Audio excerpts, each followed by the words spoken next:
one more thing. Take a look at this brand new original game from the Arcane team at Bethesda, the studio that created Prey and Dishonored.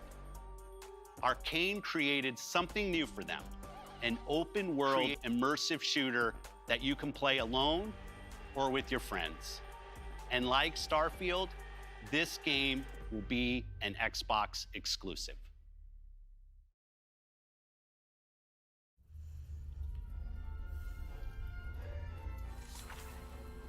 Harry Potter?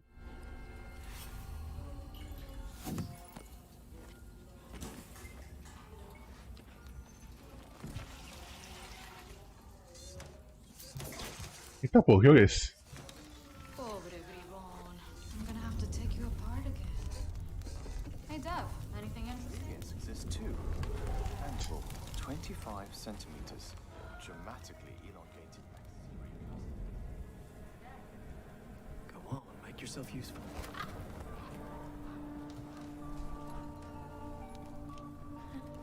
So, that was fun, right?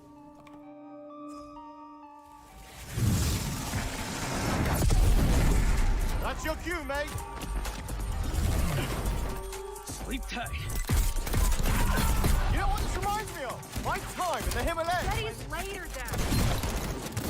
Let him watch out! You think they can't kill you anytime they want? Hey, asshole!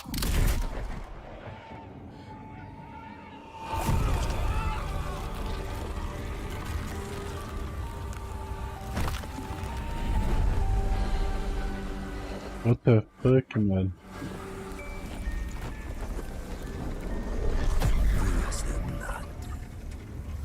Caraca, velho, que jogo é esse, cara? Get into this sh- Parece. In the field in Redfall, Massachusetts. Não é. Behind me, we are witnessing clear signs of cult activity as the locals engage. Hey!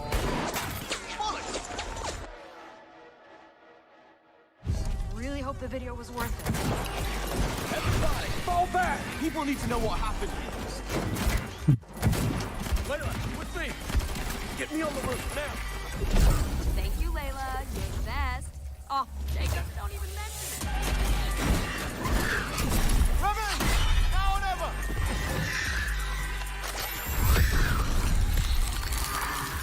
Caralho. Where's the other one? Where'd it go? Give me a taste, bloodbag. Bloody hell! Taste this, cabrona! Tá porra. Caralho, mano. Joguinho interessante. Jacob, there's something. Thumb goes the rabbit's Oh shit. Dev's gonna love this one.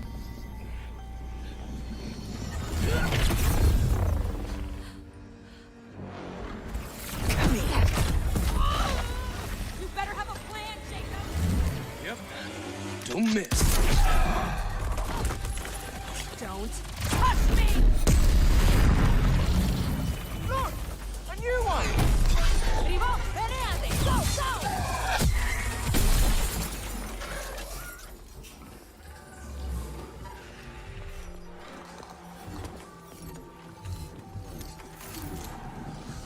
Kill me.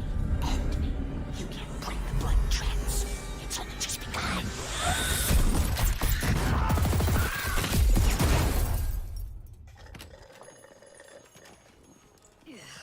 I think there's vampire in this. Really? What does it taste like? Be specific. Like blood and death. And strawberry. Sun's coming up. Let's keep moving. Let's keep moving. Sure thing, Edgar Allan Bro.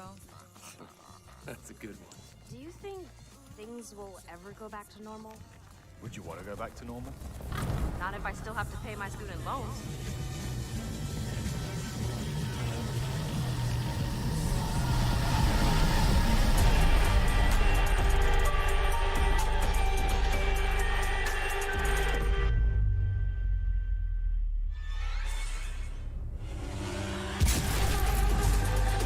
Deadfall. 2022, pô. Aí sim.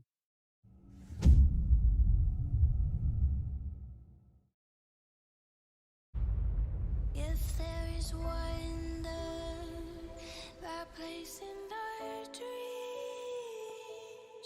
we can disappear into a world beyond.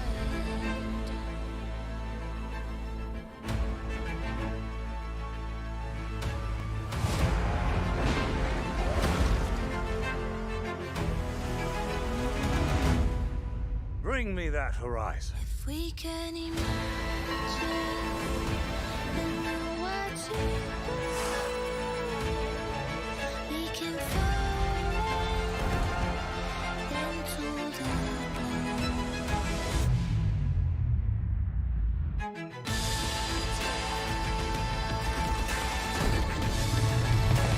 Ping, porque é muito ping.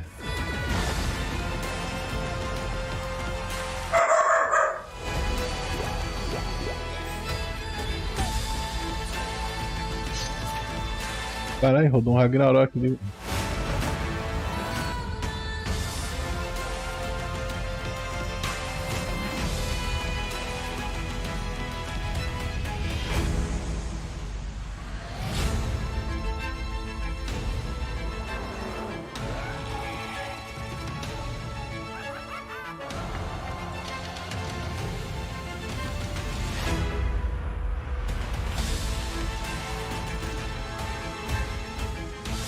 Forza 5?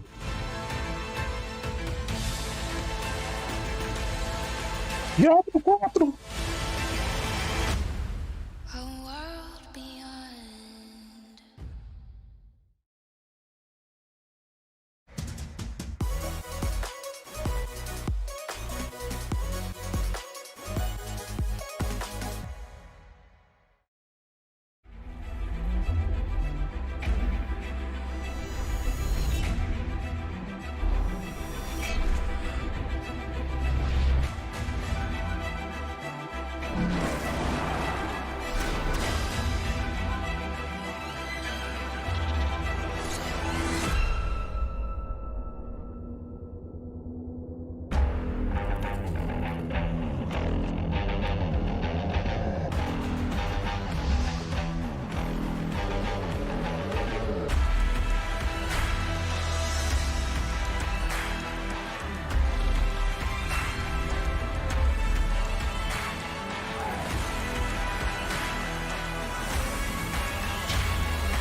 Down on one knee, sir.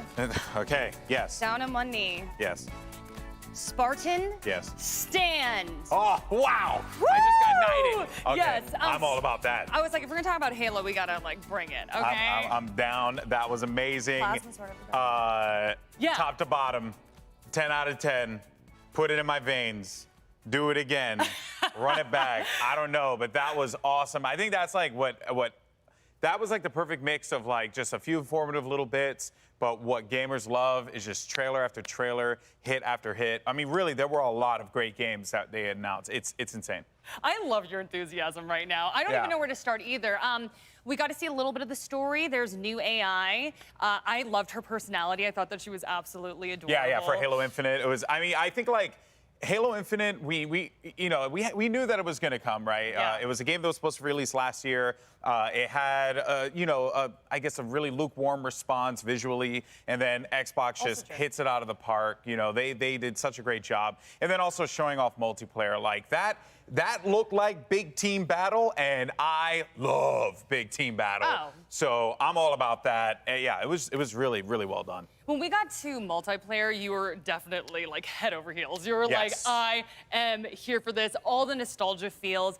I also thought the environment looked fantastic. Like you were Yeah. saying, there were a lot of conversations when the gameplay was revealed, but Yeah. everything that I saw animation-wise, like I was impressed. By the way, Yeah. so normally for our E3 polls, we're only able to fit 6 games. Oh. But our There's so much crew great stuff. was like, there's just too many games. So there's 7 games in the poll 7 right games. now. So get out there and vote. I mean, there's actually a lot of hype centered around, well, you know, what we just saw. For sure. Redfall looked really, really cool.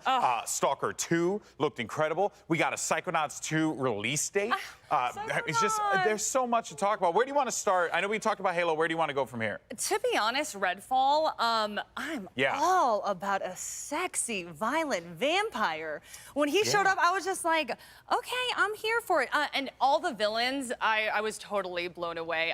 The flame hair, the wraith-like character, yeah. and I like the protagonist as well. The hooded man with like the bird, and it just like went off in the distance. So cinematically, I was like, okay, I'm Yeah. into this story. I Exactly. want to see more. It was funny because we were hooting and hollering the entire presentation. When Redfall came on in the end, we were all dead silent. And I think just really excited about a new IP. Yeah, exactly. A new IP from Arcane Studios, makers of Prey, which is another phenomenal game if you haven't played it, which, by the way, on Game Pass, so check that out. I think that there's just so much excitement around this Bethesda Xbox crossover to really get the best of both worlds here. And it also goes to show, too, the not only the investment, but the trust that Xbox has in Bethesda to bring some real fire on that stage. You know, that they put Halo in the middle of the show, and I thought Halo was going to open the show. Yeah. And they opened and closed with Bethesda games. Yeah. Which goes to show the faith that they have in that team to churn out massive hits for their games. Yeah, and they said Redfall is probably going to be similar to an epic RPG with what we're going to see with Starfield. Opening with Starfield, that just made me smile. Beautiful. And then 25 years in the making, the Yeah. release date reveal, we Yeah. all went wild. We're like, Yeah. 11, 22. There really is a lot. And you know, I said this to the crew when we were watching. If they just give me, you know, like what we got with Oblivion, what we got with Fallout, right? If you just give me open world space adventure, Yeah. that's fine. You just wrap me up in a little ball. I'll wait till 2022 and I'll be right in there like swimwear. I'm so excited for it. Yeah, I mean, spaceships, robots. I'll be honest, we didn't see a lot, but we were like, that was enough. That was Yeah, it was enough Like, to tide it over. I'm totally here for it. Yeah. I also want to talk about Psychonauts. Yes. Oh my God. Yes. I mean, we've been waiting so long, since 2005. That makes me feel very old. Yeah, by the it's way, been a while that we're since aging we got that. ourselves a little bit there. But it's interesting, actually, because Michael was talking to us about how he actually played it. I'm sure he'll elaborate on that later. But Yeah. we're like, we've been waiting. Yeah, he saw it at a showcase. He didn't get to play it, but he saw it at a he said he showcase. got to play. I Yeah. don't know, but he'll clarify later. Okay, But he'll the point clarify. is- No, he said is he that got to play a little bit, and so he's like, we've been waiting. This game Yeah. looked finished, and we thought it was going to come out in 2019. Then we Yeah. thought it was going to come out in 2020. Then obviously we, got blipped, and 2020 didn't happen. So now we're going to get it here in 2021, and it's so short. It's so close. Yeah. August was it 23rd or something like that? It really, Oh my yeah, gosh. I'm really pumped for that one. To clarify, I think it was an early build of it, so it probably wasn't like Just what felt dumb. we It just just saw, goes to show but like yeah. what that team is able to make over there and the quality that they churn out. It is outstanding. I think what stood out to me was just that they're really focused on making it perfect. You know what I mean? Like they're putting a lot of time and they Yeah. want it to be quality. Speaking so. of perfect, by the way, Forza. I mean, we're seeing shots Yeah. of Psychonauts here, and it looked amazing. But Yeah. Forza Horizon 5. Yes. There were moments, people, when we were watching. I know you guys at home felt the same way. Okay, where it looked like a picture. It looked like it existed. It does exist in the real world, but it looked like that it wasn't the video game, and it was the like, how do they, like, Playground manages to pull off magic every single time? I mean, the visuals are wild, and then on top of that, they add these fun game modes. Their Battle Royale mode is back. This Pinata mode, which is, I think, a subtle way of saying Pinata we're never mode. going to get Viva Pinata again. So there's just a lot of really cool things that they added with Forza Horizon, and that also build your own track creator. Like the challenges you could make. Oh my goodness, Jack, there's so much to discuss. So this is my thing with Forza Horizon 5. I am an awful driver in real life, but I feel like I can play racing games decently. And then I can drive around in a jungle or a desert, and if I hit a cactus, it's okay. Yeah, you know, it's okay. It's okay to it hit a ain't a cactus. big deal when you're doing it in a video game. Drive safe, kids. Yes, please drive safe. We fully encourage that, but I'm just a really awful driver, so when we see a game like Forza, I'm like, oh my gosh, I can Never get in a carpet jacket. I can have fun. That is a fact. Never get in a That is carpet jacket. definitely a fact. I did want to talk about Replace a little bit. I might have gotten lost in the pack of like all these great games. It had a very classic twist to it. This is when you got really excited for it. It was post-apocalyptic, side-scroller with some 3D effects to it. visual. You and I were both like, this looks so fun. Yeah, it's that HD 2D thing that we're starting to see more. We got a little taste of that with Project Triumph Strategy, which was announced a little while ago. It's a tactical game on the Switch. And we're starting to see more of that happening, and I love that art style. Gorgeous. There were just so many games, and I just want to say real fast, Outer What do you Worlds want to say? freaking 2! Yes. Yes, that was a pleasant surprise. I am actually in my second playthrough of Outer Worlds right now, and I love that game so much. The expansions, amazing. Look at this animation. And we were back and forth because we were like, what is this? We're like, this isn't Fable because it looks really weird, you know. And then you know, once you hear the witty dialogue, and we have these earpieces on, so it was kind of hard to hear it. But once we had the witty dialogue, and you know, you saw the Moon Man turn around, it was perfect. Spacer's choice, baby. Spacer's choice. Golden Boy, I had all of these titles to get through, but we don't have time to talk about it. So just We don't have throw time. them away. Throw them all away. We're going to, I think, hand it over to Greg with our folks over there. It's not fair. Greg, Why is he getting to talk You about don't get the plasma sword. You don't get the plasma sword. Well. Thank you, Jackie and Golden Boy, for trying to talk about every Xbox game, so we would have nothing to talk about in this panel. But luckily, with more than 30 games being talked about, we still have plenty of ground to cover. So let's go around the room real quick to start off. Dan, we'll go this way on the horseshoe. What was the most hype? What was the game? What can't you stop thinking about right now? Eiyuden Chronicle, a spiritual successor to Suikoden, one of the greatest JRPGs of all time, over 100 recruitable characters. I'm very proud to have backed that game on Kickstarter, to see it here in the showcase, just getting so many new eyes on it. It is a phenomenal looking game, and I can't wait to get my hot little hands on it in 2023 and 2022. I was going to say, how do you feel about there being the 2022 one? I mean, that was a surprise to me, so I'm stoked. I can't wait. Okay. Avi? I do have to say that you also convinced me a little bit. I'm like, oh, I've never heard of this before, but your enthusiasm, I'm like, okay. I am here to help spread the good word of Eiyuden Chronicle. Yes, it looks incredible. Exactly. So pretty. I mean, Redfall. I definitely was not expecting that. I was sitting here going like, that's Fable though, right? That's Fable though, right? That's Fable though, right? We didn't get any of that. We got like a small little mention, but still Redfall, no one knew that was coming. Sure. Like Jackie was saying, we got like Big Daddy and Mommy Vampires coming out of nowhere, which I clearly have a bias that's your towards. thing. We know that's your thing, all right? I know. But that game looks incredible. All the different weapons that they were showcasing. You had the woman who was like levitating people with the special purple powers that she had going on. We had what they call him, Edgar Allan Bro with the bird. And then like the UV ray light gun. I'm like, I never thought of dealing with vampires that way before. So that is just incredible to me. 100%. Yeah. And especially for Arcane coming out swinging, right? Showing what they can do, what their style is. Obviously, the trailer for it would be interesting to see what we actually get from it when we get gameplay for it. For me, I got my wish, which of course was 12 minutes release date. 12 minutes coming August 19th. Can't wait. Obviously a great cast, but a great concept of that Groundhog Day. How can we get out of this one situation in this one room? Michael, what about you? The Outer Worlds 2. That was a genuine surprise because Obsidian is one of my favorite developers. When they come out with RPGs, they go wild on them. And Outer Worlds was like one of my favorite games of the past couple years. Sure. So, I mean, when you think Obsidian, you're probably thinking about Avowed, which was revealed a little while back. I'm thinking New Vegas, all right? But if no, maybe I'm thinking of Grounded, which I've also played and enjoyed. No, I'm talking about like what you expect next from that. Sure. Yeah, but like, you know, Fallout New Vegas. If y'all ain't played Fallout New Vegas, it's on Game Pass. Y'all should check that out. But yeah, that is one of my favorite Western RPGs of all time, Fallout New Vegas. So obviously Outer Worlds was fire.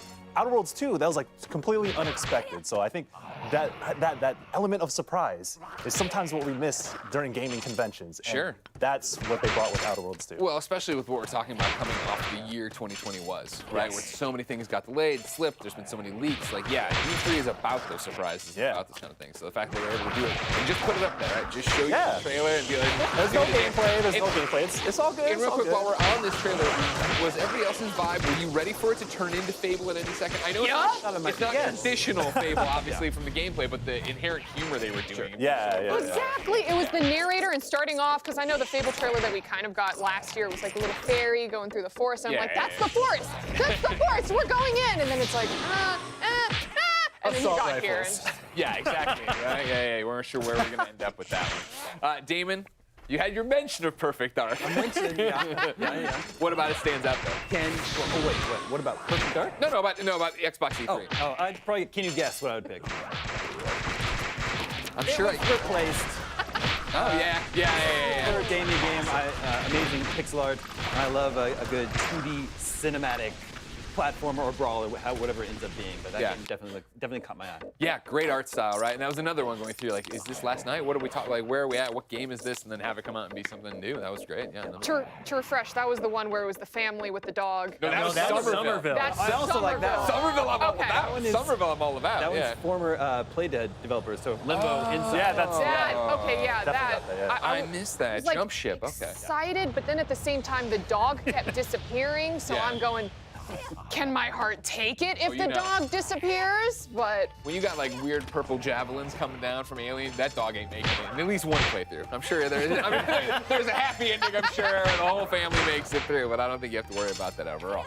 So now the question I think becomes, is this the best E3 press conference we've seen so far? Yeah, hell yeah. Hell yeah. It was an easy question.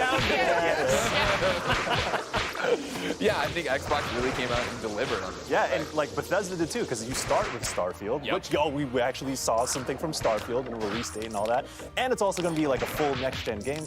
There's so much to talk about. But then they also look at it with Redfall. So it's like Bethesda are the highlights of us. And so it's like, yes, we have Halo, we have the expected Xbox franchises like Forza, but to start and to end with Bethesda, like, we spent that money. It's about to pay off. You know what I'm saying? So. Again, we're talking about Jackie and Golden Boy eating up so much oxygen. One of the things I want to talk about, right?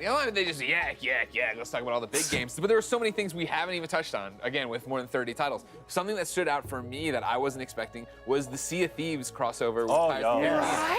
Right? I have had multiple friends on me that I need to play Sea of Thieves. It's fantastic. Yeah, it was like a real lifeline for me during the pandemic because I was able to connect with my friends in a way that we couldn't do in person because we couldn't hang out, so we could take to the high seas and just wreak endless havoc. It's like a sandbox for chaos. Anything you want to do, you can make it happen there. And to see a massive license like Pirates of the Caribbean come into this, it fits so well narratively and diegetically, but also the gameplay potential there is really exciting too because you really want more quests that are story-driven in that game in between just the random things that happen when you're out and about in the world. So I'm super excited for it. And it's a free content update too. So talk to me about that. How much content is there in Sea of Thieves right now in terms of storyline and stuff? Because if I can interject, one of the things that scared me off was in the beginning it was content light. Okay, and I know they've added stuff to it, but Grounded spoke to me a lot as a Honey, I Shrunk the Kids fan. And I had put in a lot of time, or not a lot of time, but like a few nights into Grounded when that launched, and it was the same thing of like, cool, now every week we're gonna give you a little bit of a reason. I'm like, oh, okay, like there's not enough here. Is Sea of Thieves right now already before this stuff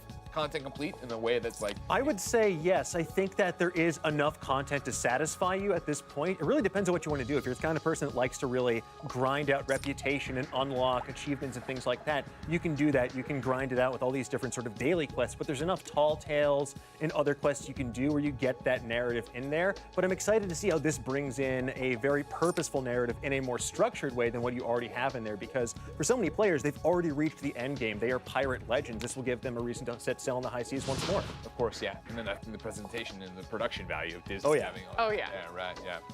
Avi, what else do you want to talk about? What jumps out here for you? So, I mean, I started screaming about it and everyone looked at me like I was crazy, but Slime Rancher Slime Rancher, Slime Rancher it too. Like, I know that not too many people had picked it up, or they just saw like the cute GIFs and stuff on social media. But it's a game where you go around and collect slimes that are shaped like animals, and then you breed them, and you just kind of get to keep collecting them. Whoa. Well, you can make bigger slimes, different slimes. You can combine the slimes. You can feed the slimes. It's a cute game. Just appreciate the cuteness. Oh, yeah. You sit down and you relax. It looks adorable. Right? Yeah. So is it like, I think one of the things I saw in the Kind of Funny Games chat over and over again was Viva Pinata. Does this give you that same kind of vibe of like, it's chill, we're doing something, obviously you're breeding things like Viva Pinata. I thought it was funny when someone had said like, oh, looking at the Forza, we're not getting Viva Pinata back after running all of them over, but it does have like a very similar feel. Like you could see you're picking up all the slimes right here. There's a bunny slime, there's a bat slime, and you basically kind of create these own little pens and environments for them, and then you feed them and stuff. So it is a very chill game, similar to Viva Pinata. You're not going in trying to, you can min-max things, but it's just chill. And then those are bad slimes. The icky goo-goos. They deserved what they got there. Okay. Yeah, no, you blow those up. Gotcha. I hate to see it. You know, again, as driving for release dates and things that I've wanted for a long time from Xbox, finally getting Flight Sim on Xbox Series X, right? Pretty cool Top Gun crossover too. Hey, ladies and gentlemen, you said, why is Greg Miller been doing all these bomber jacket Top Gun references? Let me tell you, I did not know that was gonna happen, but you will be getting a lot more of them when you go to e3expo.com/shop, all right? But yeah, like the fact that this is actually finally dropping and we're gonna be able to go out there and do that on the console, again, I'm so stoked for that, let alone, yeah, the idea of being Maverick now and up there. That's what's up, yeah. Yeah, right, it's gorgeous right there. I'm gonna, Damon, anytime you want me to fly you back to Kansas, give me a call, come on over, get in there, I'll be all set. I think overall, the conference, I enjoyed it. It was good, maybe great. I'm still mulling it over in my head. But I do think there were a couple missteps that are worth noting. Talk to me. I think it's interesting that Starfield gets a 2022 release date, but still no release date for Halo Infinite. Holiday. I mean, Holiday. yeah, holiday. I know, I'm throwing it. Really, it was supposed to be there at launch with the Series X. So of course. I don't know about that. Don't you think that comes down to the fact of right now, they're confident they can hit by the end of the year, but just not on a date. They can't do it again. So. They don't want to be a punchline yet again. It's going to be like the Halo 2 ARG. You have to find out what holiday they're referring to specifically. That'll be the easiest way to track it down, right? Yeah. Michael, as we keep swinging back, what else stood out to you? Psychonauts 2, because that's coming soon. I know Golden Boy was talking about it and Jackie was talking about it, but I did not play Psychonauts 2 yet, so I saw a hands-off demo. So Tim Schafer coming from me, please don't. But I love Psychonauts because it's surreal, it's different, it's experimental, and it's kind of the game that, Double Fine has been acquired by Microsoft, but they still have that independent spirit where they could do wild things. And Psychonauts has always been like that cult classic back in 2005. When are we going to see it again? When are we going to be Raz again? Like, I think they're very. Well, you played, of course, the genre-defining PSVR title they did. Rhombus of Ruin. Yeah. Oh, damn, I forgot. Damn, Tim Schafer's So did the world. So did the world. Don't worry about it. Psychonauts 2 is coming out soon. I can't wait to play it. It's mad whimsical, and I think that's very important to balance out a lot of the violent shooter types of games. Damon, you got about 20 seconds. Anything else? Anything? Oh, I also was impressed with Eiyuden Chronicles. I've never played Suikoden, but I know that I would love Suikoden. So now I get to experience like a modern day take on it. Jared Petty's heart just broke somewhere. You said you've never played Suikoden. It's not the first time I've broken Jared Petty's heart. All right, fine. Huge news from Xbox, and we've got even more to show off. We got 3 former Xbox leaders to sit down to talk the past, present, and future of the console. They all helped launch.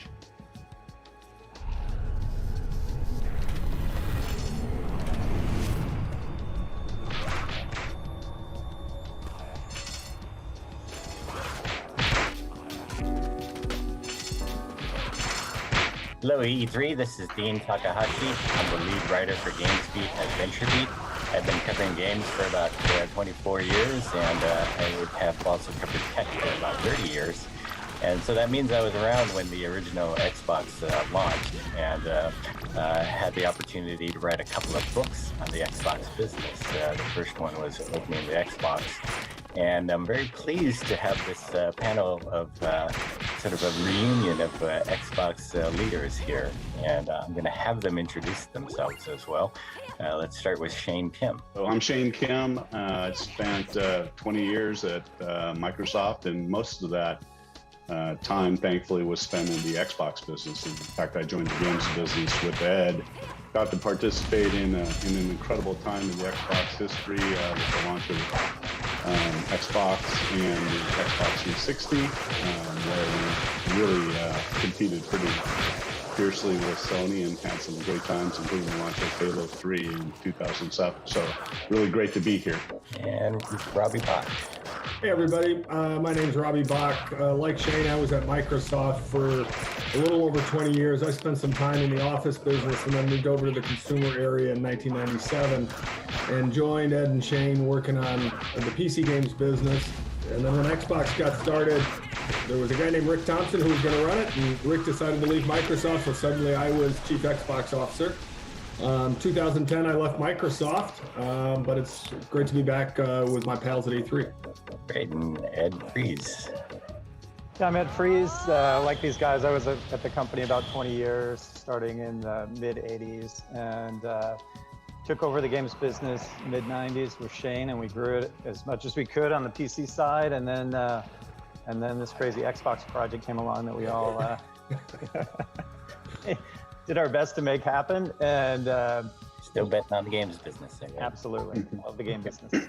Let's start with Robbie. So Robbie, what do you remember as the most important lesson of creating the Xbox? Well, you know, so I'm not the technical person, nor am I actually particularly a gaming person. So my lessons are going to be a little bit more on the business side of it. And the two big ones I took away from this time period are, one, strategy is really important, because the first version of Xbox didn't have a lot of it. It was just about sort of getting things done. And the second version, we really focused on strategy. And then the second thing I'd say is it took us quite a while to build sort of a culture as a team. You know, Xbox team went from 0 to 100 miles an hour really quickly.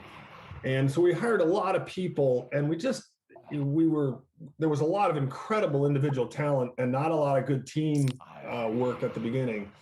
And when we got the team working better together, things really started to move. And, you know, strategy and teamwork are super obvious lessons, I know. Content is king, right? I mean, I think we learned that. And I think this is where we did a lot of things really well with Microsoft Game Studios. We figured out that exclusive content was going to matter in the battle, especially versus Sony. I agree with these guys completely. I mean, you know, the first Xbox was about us running as fast as we could to meet a date, and then after that we could breathe and reflect on all the things we did wrong, and I think you really could see that thinking expressed in Xbox 360, and saw it do better. So. Well, Shane, let's get you the next one here. What are some contributions that your colleagues here made, I guess, to the whole effort? Like, what do you give them credit for? That's a hard question. Dangerous. No, I think I'm not going to say this just because he's on the call, but I think Ed deserves a ton of credit. I mean, I owe a lot to Ed personally and professionally. I mean, Ed brought me into the games group in the 90s. I'm not, like Robbie, I'm not a technical guy. I'm not a gamer. I think that's really well known.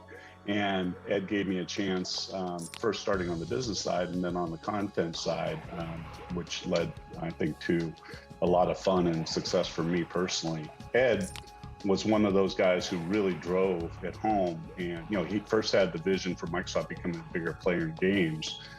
First of all, that was on the PC side, and then when the Xbox project came along, you know, he really drove that. And I don't think without Ed's credibility with Bill and Steve that project really would have happened. You know, and Ed, you know, I think also Ed gets a lot of credit because he, you know, and others, of course, found Halo and Bungie and brought that into the Microsoft family, and that, you know, that clearly was a critical success factor for us. And the other guy I would credit, you know, I think deserves a lot of credit, is Jay Allard. While I wasn't as privy to everything that Jay did, I think, you know, when he was running the platform team, you know, he had the vision to, you know, drive Xbox Live. I believe he deserves a lot of credit for us not putting a telephone jack in the back of the original Xbox and just sticking to an Ethernet connector. And, you know, and I remember Robbie making that decision.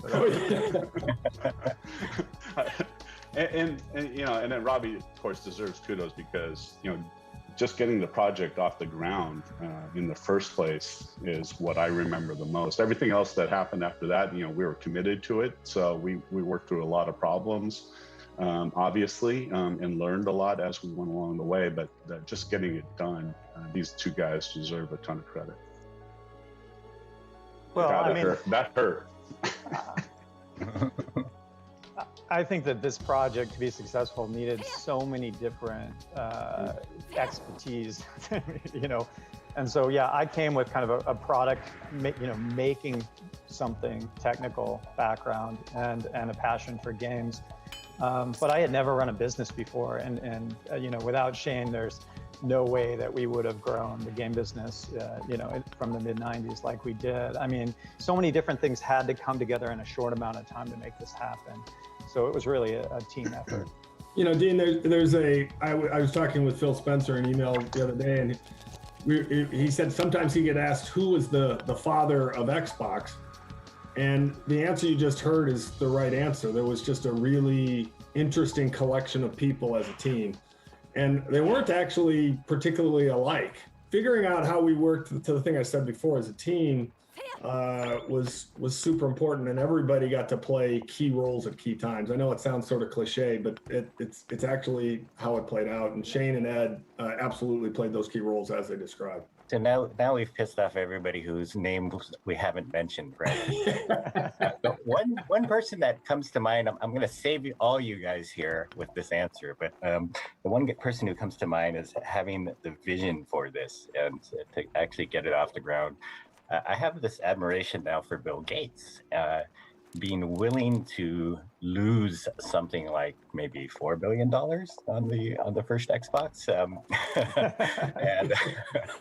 and so who else has that kind of will these days? I mean, look at some of the other companies. I might flip it around a little and say that once the company gets big enough, it really needs to go after big projects. And that was actually a problem at Microsoft at that time, was they couldn't find projects big enough to matter relative to the Office business and the Windows business. And so this was a project that was big enough to matter.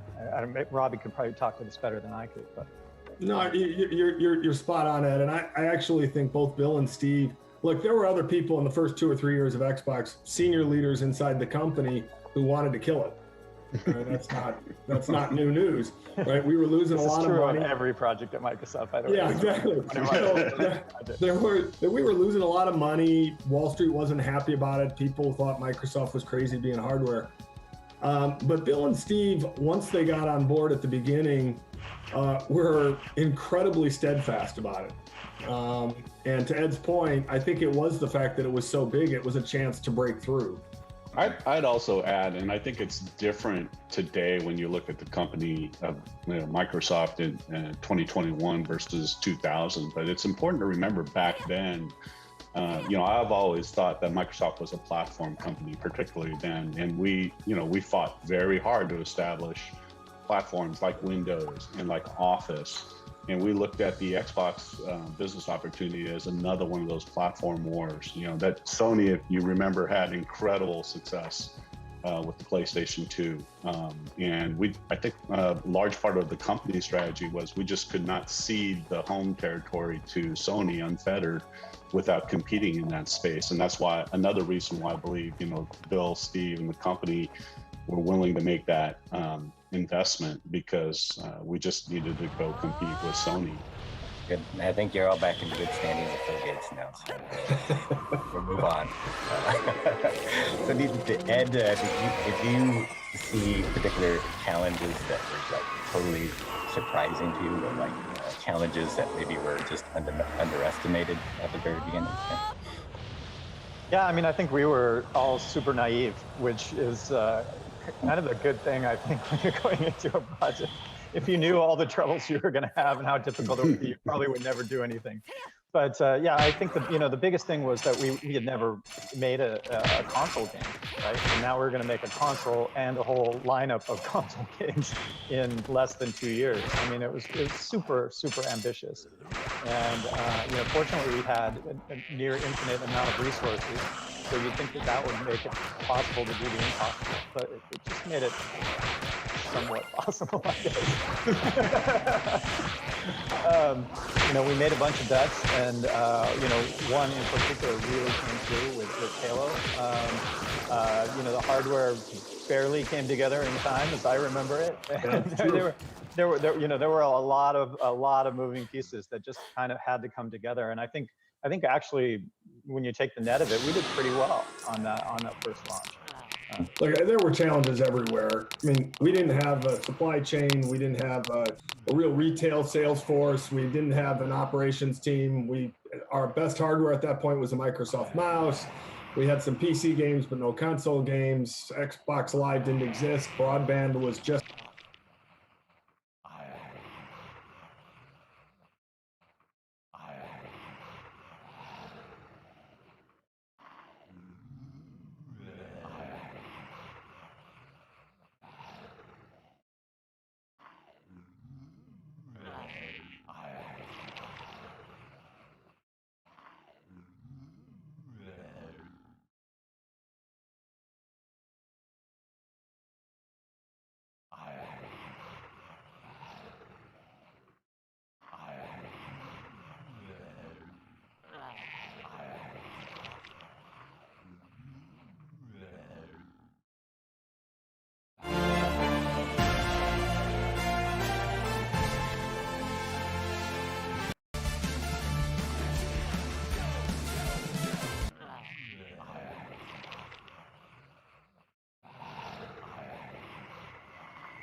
So much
tried for so long for you.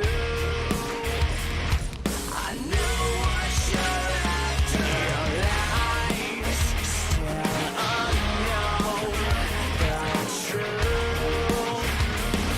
I knew what you're after. I feel the pain wake up inside. I take the blame so I can hide all this time. You stay the same, so long I've tried to break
I love disarray.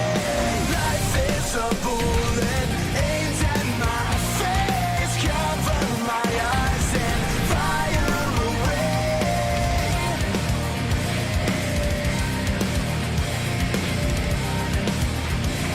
Just fire away.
Watch the words fall from my mouth. I knew you were calling out for help. I watched you run around my mind 1,000 times. You couldn't leave, but now you're gone and I can't stand it now.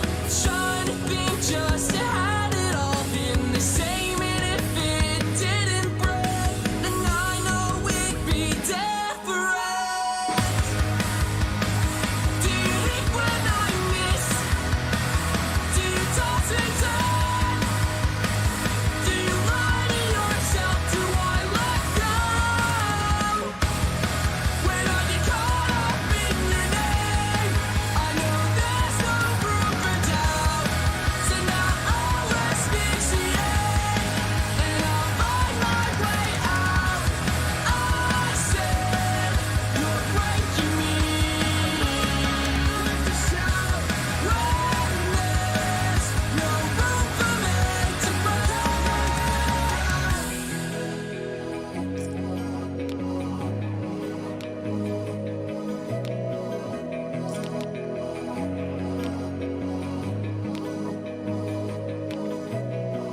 twist my words again.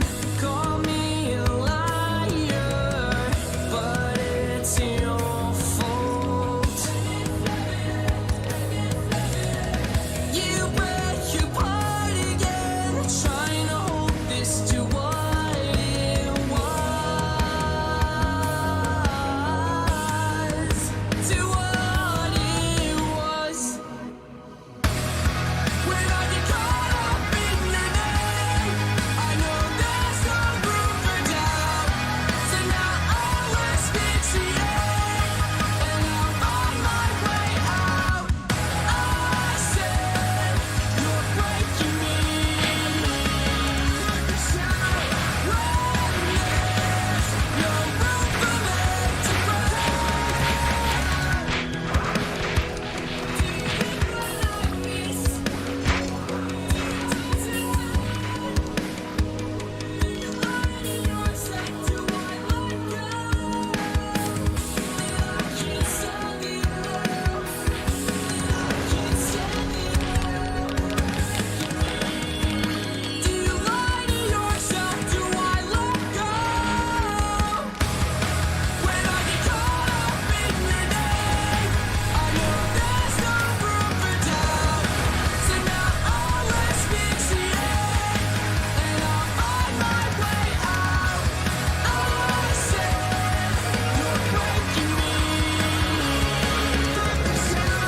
reckless, no room for me to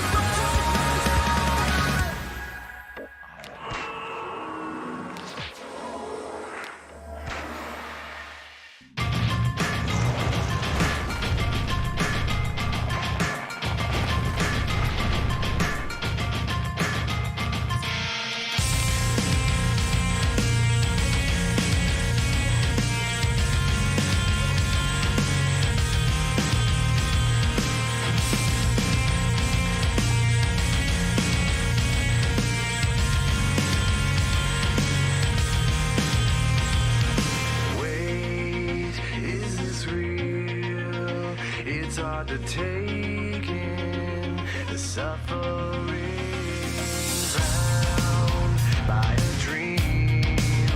Can you imagine living in a place where waking every day didn't feel like we're caged and have been condemned by the very breath we take?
my jacket all right? At least you got a jacket.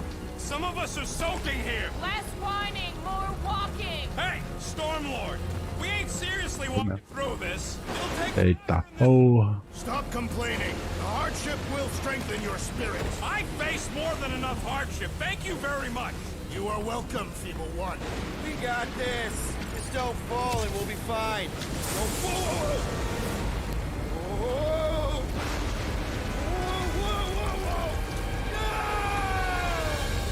No!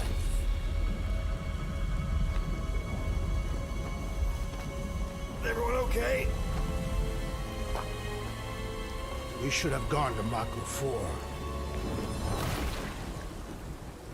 I would be wary, Rodin. You know what? I survived freaking Half-World. I think I'm scared of some little... Se o Zé criando um site de uma pedra. Get ready! Mas funcionou. Você criou um site de uma pedra? Eu criei, que foi o projeto final de Lab 3. Como assim? É, eu criei lá uma pedra lá, eu fiz uns diálogozinhos lá pro Diego lá e ele aceitou o projeto. Foi mó cara de pau. Meu amigo Pedra. Meu amigo Pedra. Aí foi na maior cara de pau, pô. Fiz assim, tipo, sem ideia lá pro site.